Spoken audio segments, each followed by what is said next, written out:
Hoha. Yo. Jadi kita menua Sarawak tu, walaupun membilang kuat macam-macam keturunan, kita dapat hidup satu sama lain dengan mesra. Kita boleh duduk sama, minum sama.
Dalam episod kali itu kita akan berbicara mengenai Allahyarham Hin Sri Tok Nan, dan untuk itu kita mempersilakan Yang Berhormat Datuk Tinggi Datuk Amal Hajah Jamilah Haji Anu, Ahli Dewan Undangan Negeri N3 Tanjung Datuk.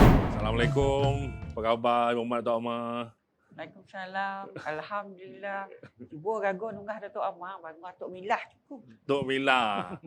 Dan mohon izin. Oh. Yang Berhormat Tok Milah, kita selamat datang ucapkan ke program Tauhid Talk Show tu. YB boleh cerita sedikit tentang kita Ampun, Datuk Ampun. Ya, saya dilahir di Bau. Bapa kami orang Melano, asal dari Dalat. Dan mak kami nang asal dari Bau. So, saya pergi sekolah St. Stephen School Bau dan continue secondary school BGS Bau. Dan selepas Form 5, saya pun pergi ke Sabah untuk melanjutkan pelajaran di bidang kesetiausahawan. Okey. Jadi di ITM. Masa saya hanya digelar YSITM. Okey. Dari siap saya balik situ bekerja dan selepas saya menghadiri ataupun attending so many courses yang berkenaan dengan management, dan first time saya di-attach ke Office Rela, Federal Government. Masa Ialah titik-titik pertemuan dengan Allahyarhamnya. Ya. Tahniah kan Datuk Amar? Nya menjadi seorang lawyer, office jauh dari pejabat rela. Okey. Dan masa saya benar-benarnya duda. Okey. Jadi kadang-kadang setidaknya pergi ke office bos saya, Datuk almarhum Datuk Wan Yusof. Jadi apabila dia datang ke office rela saya jadi sekretari, maklum ajaklah masa saya badan lagi slim. Jadi berkenan lah. Jadi dikatik-katik setidaknya. Jadi di pejabat rela lah mulanya. Dan kita ingat office kami di Pengkalan Batu. Di Pengkalan Batu. Ya. Jadi I was brought up in Bau, tetapi kalau kita lihat saya dari St. Stephen School. Sama juga cara Tok Nan berkelakar hal berbilang kau bercampur dengan adik kakak. Dan malah kalau kita tanya saya pada pelakar Bidayu, Cina Hakka dan sebagainya. Kita kelakar hal Allahyarham Tok Nan. Kali itu nama yang cukup sinonim dengan rakyat negeri Sarawak. Semangat bila disebut nama Tok Nan tu cukup luar biasa. Auranya cukup luar biasa. Kongsi dengan kami orang Yang Berhormat, gini perasaan kita meneruskan legasi Allahyarham Tok Nan sebagai adun kawasan N3 Tanjung Datuk. Ya, saya masih ingat masa dia meninggal. 2-3 hari selepas saya pun di-approach tidak YB Datuk Karim ataupun pemimpin tertinggi dalam PBB. Begitu juga sidak Majlis Wanita tertinggi wanita saya, PBB. Yang nanya saya sama ada dalam kesedihan untuk dapat menerima kami propose kita menjadi seorang calon di kawasan yang telah ditempatkan Tok Nan Dolok. Kerana bagi setidaknya saya akan yang dapat meneruskan legasi, tetapi saya madah terpulang kepada kepimpinan parti kita, iaitu Ketua Menteri kita yang baru dilantik, dan begitu juga kepada sidak di grassroots level. Okey. Yang pentingnya saya sibuk bertanding tanpa persetujuan dari orang di kawasan Jemput. Betul. Alhamdulillah pada 2-3 hari selepas diangin-anginkan bahawa saya akan mencalon, ramailah sidak datang ke rumah dan mahukan saya menjadi calon. Dan seterusnya Yang Amat Berhormat Ketua Menteri pun madah dalam 2-3 hari selepas saya tahu yang menjadi calon setelah mendapat input dari sidak bahagian polis, dari bahagian sidak SB dan sebagainya. Dan juga dipersetujui oleh sidak pihak Barisan Nasional Masaya. Masaya lagi under Barisan Nasional. Betul. Jadi ialah sebenarnya mula-mula detiknya. Jadi mula-mula saya berat juga tak terima. Iaitu tugasannya bukannya mudah. Betul. Terlampau berat untuk saya pikul. Tetapi dengan terfikir lagi 2 kali, sudah semestinya mun orang tu benar-benar mahu saya dah tahu, sudah pastikah ataupun merasakan ada perasaan bahawa saya boleh lagi nyambung legasi. Jadi fikir saya nerima. Boleh nerima.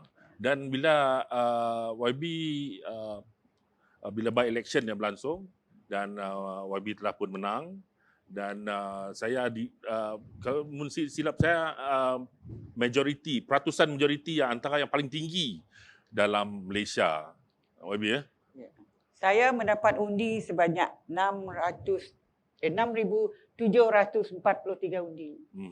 Dan kelebihan undi adalah 6,443 undi.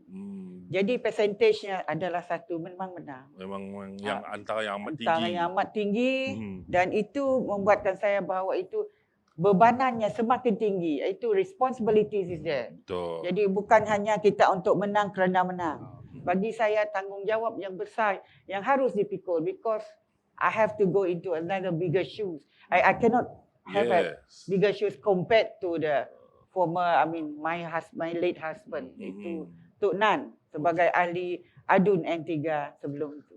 Rutin harian Tok Nan sebagai isteri beliau, Allahyarham, apa sebenarnya rutin harian Tok Nan tu? Kalau kita ingat bangunnya pagi-pagi Tok dah bangunnya minum air sejuk lah. Sudah semestinya saya Tok bangun juga. Nya kira pukul 3 ke pukul 4 pagi. Katanya bangunlah. Kau sedia barang makan, sedialah. Ya nang dah jadinya. Sebab saya tu jenis orang, kata orang perempuan yang terakhir, orang lama-lama. Sentiasa taat. Memang saya bangun tidur, memang saya angkat. To make sure nya dapat nak minum ni dah. Saya cukup taat kepada suami saya. Bukan saya nak muji diri. Dan lepas ya, nya madah apa bagus ke minum itu. Jadi saya madah, kenapa dia mau? Aku ada beli ikan. Macam ya, selalu macam ya ajak lah. Kita tahu nang seorang yang suka kerek kanan, beli ikan di market, di stall dan sebagainya. Tambah lagi orang yang nak minat ngahil. Jadi apa yang membawa balik ke rumah, yang mau kita masak. Yang kadang rutinnya bangun pagi telur tahu ada. Telur, saya madah mun ada telur asid sah antara mata kebur ataupun half boil egg. Half boil. Tak ya terus dengan nasinya, tak ya kemas mandi indah pergi kerja ready for work. Pukul 8:30 nya udah telefon dengan sidak di office, Encik Azmi ke sekretarinya, madah I'm on the way. Nya sudah kalau nya di office nya si mudah nak lambat.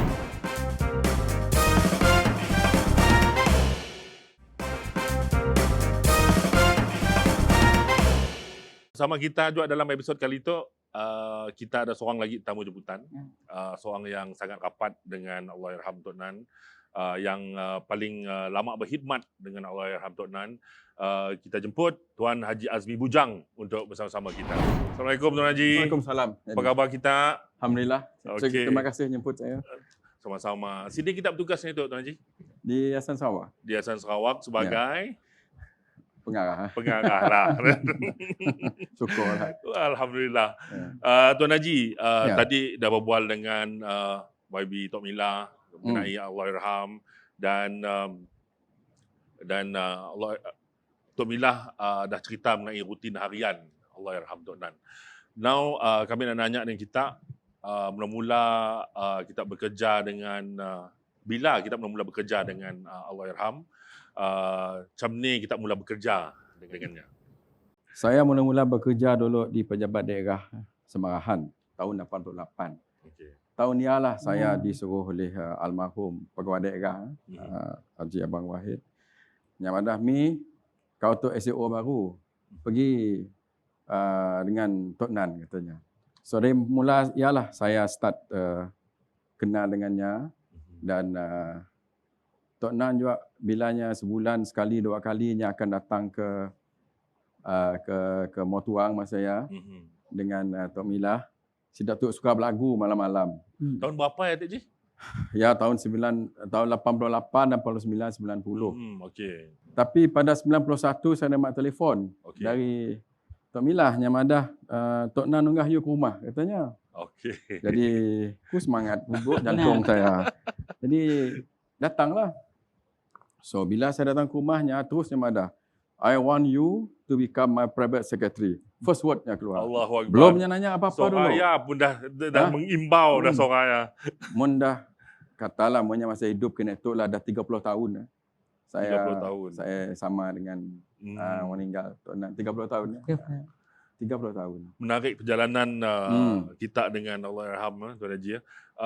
Please share with us one thing about Tok Nan yang kami orang si tahu daripada dengan Tuan Haji Rimpun. Jadi mun kita beri masa yang pendek ke Datuk Samadah kata orang putih, I would not do justice to a great man. Orang yang macam ni. Tapi apa yang saya tahu mula-mula saya bekerja dengannya, nyatu jenis orang yang kata orang accountability-nya tinggi tak kita. Tiap-tiap bulan saya heran yang pada you go through my phone bill, sikit ni yang personal I will pay myself. Sikit ni yang official the government will pay. Jadi tugas saya mula-mula bekerja lah. Jangan Tok Mila, saya akan ngecek which is his personal call, which is not personal call. Jadi benda ke Datuk kadang-kadang orang sih tahu. Orang fikir semua ditanggung kerajaan. No, benda personalnya akan tanggung pun. Macam 10-15 tahun terakhir, kita selalu banyak bekerja lambat. Especially bilanya jadi ketua menteri. So kadang-kadang nyasi habis di office. Nyasi habis di office, kami orang selalu kadang-kadang ke rumah kerana tahu apa benda yang harus dihabiskan. Jadi kadang-kadang bila masuk waktu kadang-kadang yang insist that kita berjemaah katanya. Nya kelak kadang-kadang yang imam. Muncak ada imam lain datang nya selalu imam. Jadi kadang-kadang tu orang si tahu. Orang si tahu. So kadang-kadang we are privileged lah kami orang kadang-kadang sama dengannya. Dia tu orang yang ikhlas dari segi segala-galanya di polanya. Kadang-kadang yang ada, I have a lot of things I want to do for Sarawak katanya. Tapi I am a very sick man katanya. So I don't want anything more for Sarawak, more what I want to do katanya. Jadi yang ada banyak barang yang mau. Tapi apa kendaya katanya. Tapi kita sih tahu dalam hati kalinya tahu. Kita sih tahu. Tapi I'm a very sick man katanya. So sama dengannya not sick perlu kita semua turun on the ground. You can tell us what you want to do. Kami dah selalu tahu putih kami dua. Kadang-kadang tu sama lah. You can tell us what you want to do. You can tell your cabinet members. You can tell your state secretary. You can tell me what you want to be done. So I know I can do that. Dapat katanya. Tapi people expect me to be on the ground. Gitu. Bila yang kata macam ni susahlah kita nak ada. Yalah, Datuk tinggi memanglah. But we need you to be healthy also. Kita di office, kalau kami orang kerja on the ground. Kena yalah. Jadi banyak benda-benda macam tu saya rasa menunjukkan apa yangnya mau. Sebab ialah Tuan Mila tadi Mada on his last few days selalu Mada jaga Sarawak tu bagus-bagus. Jadi benda tu memang saya tahu. Memang benda tu benda yang kelakar selalu. di masanya especially moment ada orang kami dua selalu di atas tingkat 22. Cerita mungkin ayah lah.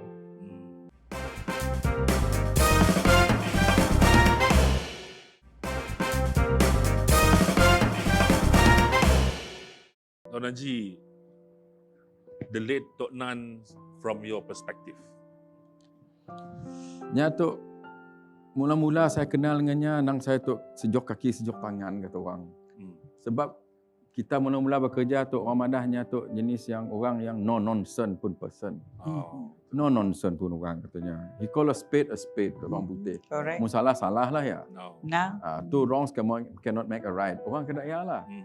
Jadi mula-mula setahun, 2 tahun saya bekerja dengannya, saya rasa si berani saya nak madah benda yang macam, yang wish to me is ada cara lain lah. Tapi as I know him, when we go along dah 3 tahun, 4 tahun, berani je saya madah. Masanya Datuk Seri, there is another way of doing things, mungkin tak setuju katanya. Then that is the time when he entrusted you, dia akan trust you. Okay. Dia will trust you. Kata Ma, dia will trust, he will trust you. Jadi we just don't, kata orang, jangan kita persia-siakan hanya pun keyakinan dengan kita ya, jangan. Jangan kita membelakanginya. Kata iyalah. Okay. So bila kita dengar orang ikhlas macam ya, orang yang sincere, so kita sih kepang hati, kita not take advantage for ourselves. Memang saya ada. Jadi and then apabila ada jadi ketua menteri, especially bila saya jadi DO Lundu, kawasan Tanjung Datuk. You just plan what you want to do. Let me worry about how to fund your project. So, nya akan selalu datang.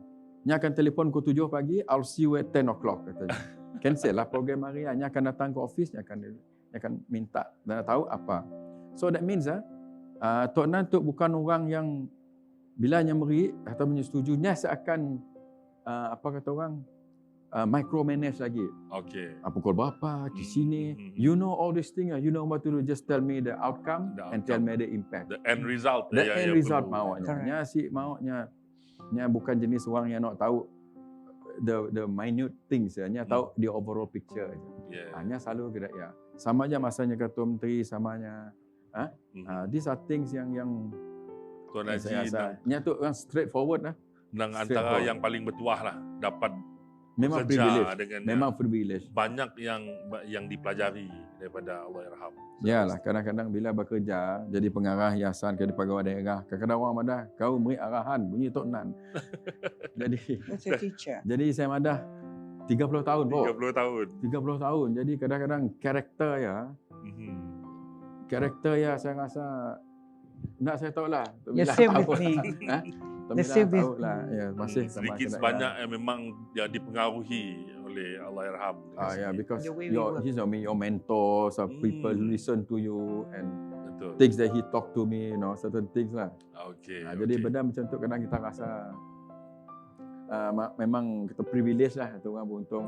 Privilege dengan Tok Nan, privilege juga kenal dengan Tok Bella. Baiklah Tuan Haji.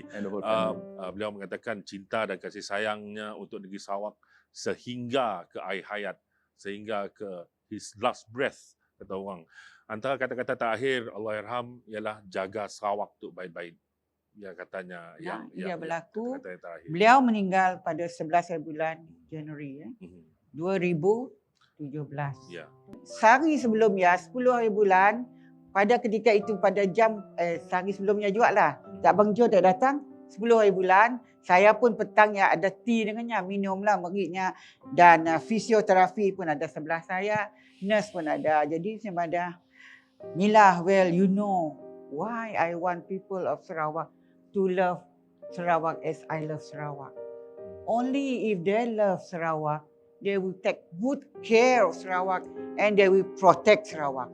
Itu adalah satu-satunya last word yang saya lekat ya, paling saya terasa patutnya ada madah macam ya dengan kami, macam satu pesanan. Kena kami duduk di tepi berada hospital ya, dengan keadaan yang hijau di depan, itu dah adalah mula-mulanya kuasaan Tok Nan yang beritahu saya nya PRK. Yes. Di Meratuang. Satu-satunya tempat hospital kuasanya mula-mulanya jadi ahli yang berhormat.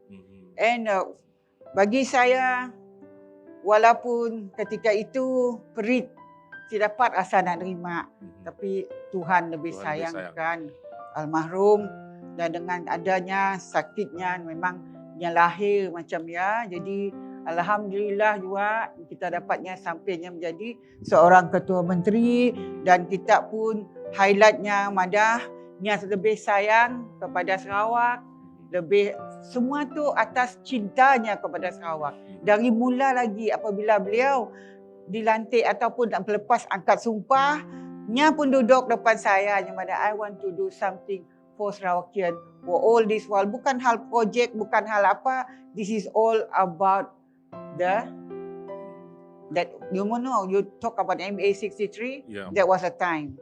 Masa paling angkat sumpah, petang yang berkelakar dengan kami. Itu adalah detik-detik rasa saya tidak lupa. Malah anak-anaknya pun tahu juga. Dan before I want to tell you, he's a very loving father, loving grandfather, and a very loving husband. You know why? Because tiada lebih saya nanggap seorang lelaki yang begitu sayang kepada keluarganya. Even he says, you must have time for your family and you must have time for yourself apart from doing all your job. No matter how busy you are. How busy you are. That was always his words towards me. So bagi saya, beliau adalah ataupun almarhum adalah seorang yang susah saya rasa nak. Bila orang pun berkelakar halnya, hal legasinya, hal Encik Azmi berkelakar, hal apa yang dibuatnya, si cukup masa kita buat cerita. Jadi, banyak lagi yang kau boleh cerita ya, the tidbits of Tok Nan. Because apabila kita lihat muka Tok Nan, mukanya nampak gauk, nampak angkuh, arrogant, but he has a good heart. Very good heart. He has a good heart. He's very sincere. Dia ikhlas dengan apa yang beliau rasa situ, ialah keluar. Betul. Dia hanya suka melihatnya, suka dengan orang lupa kepada orang susah dan sebagainya. Ia hanya senang membak dirinya di luar-luar kawasan dan di luar-luar bandar. And he just can feel like the feeling of being there. As if he is the one yang suffer. Ini pandangan kami. So that makes me, as in today, saya pandang kita macam Azmi Adik, after being with him for so long, saya pun rasa cara saya bekerja pun ikut saya kena pesanan-pesanannya dan macam-macam lagi yang beliau boleh kita contohi dan menjadi tauladan. And of course, I want to tell you, nya nang kuat maca buku, yang kuat pemikir, because he just love books. Kalau kita nangkap buku dia beribu-ribu. And he's a man who reads all sorts of books. Kita lihat ketika kematian beliau, ya, seluruh Sarawak berduka. Even seluruh Sarawak memang sudah pasti, tapi saya rasa seluruh Malaysia berduka. Ya, bila kita lihat di social media dan sebagainya. Dan ketika kematian beliau, berbilang bangsa meratapi kematian beliau. A very special person he was. Something yang Tuan Haji Azmi nak kongsi bersama. Yalah, I lost a very good boss, a mentor.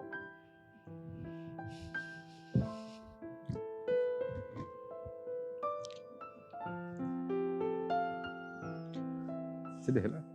Tumilah. He's a great man. He's a great grandfather. He's a great father, and he's a great husband. Yes, he is. Baiklah. Mungkinlah tadi perkongsian yang saya rasa cukup eksklusif untuk Tauhid Talk Show pada episod kali itu mengenai seorang pemimpin yang cukup disayangi oleh bukan hanya orang Sarawak tapi di seluruh Malaysia, saya rasa. Dan mengenai Allahyarham bin Sri Tok Nan, terima kasih di atas perkongsian kepada Ibu Muhammad Tok Ahmad, Haji Jamilah, bahagia Tuan Haji Azmi dengan perkongsian yang cukup penuh pengertian khasnya kepada semua penonton yang menyaksikan program Tauhid Talk Show.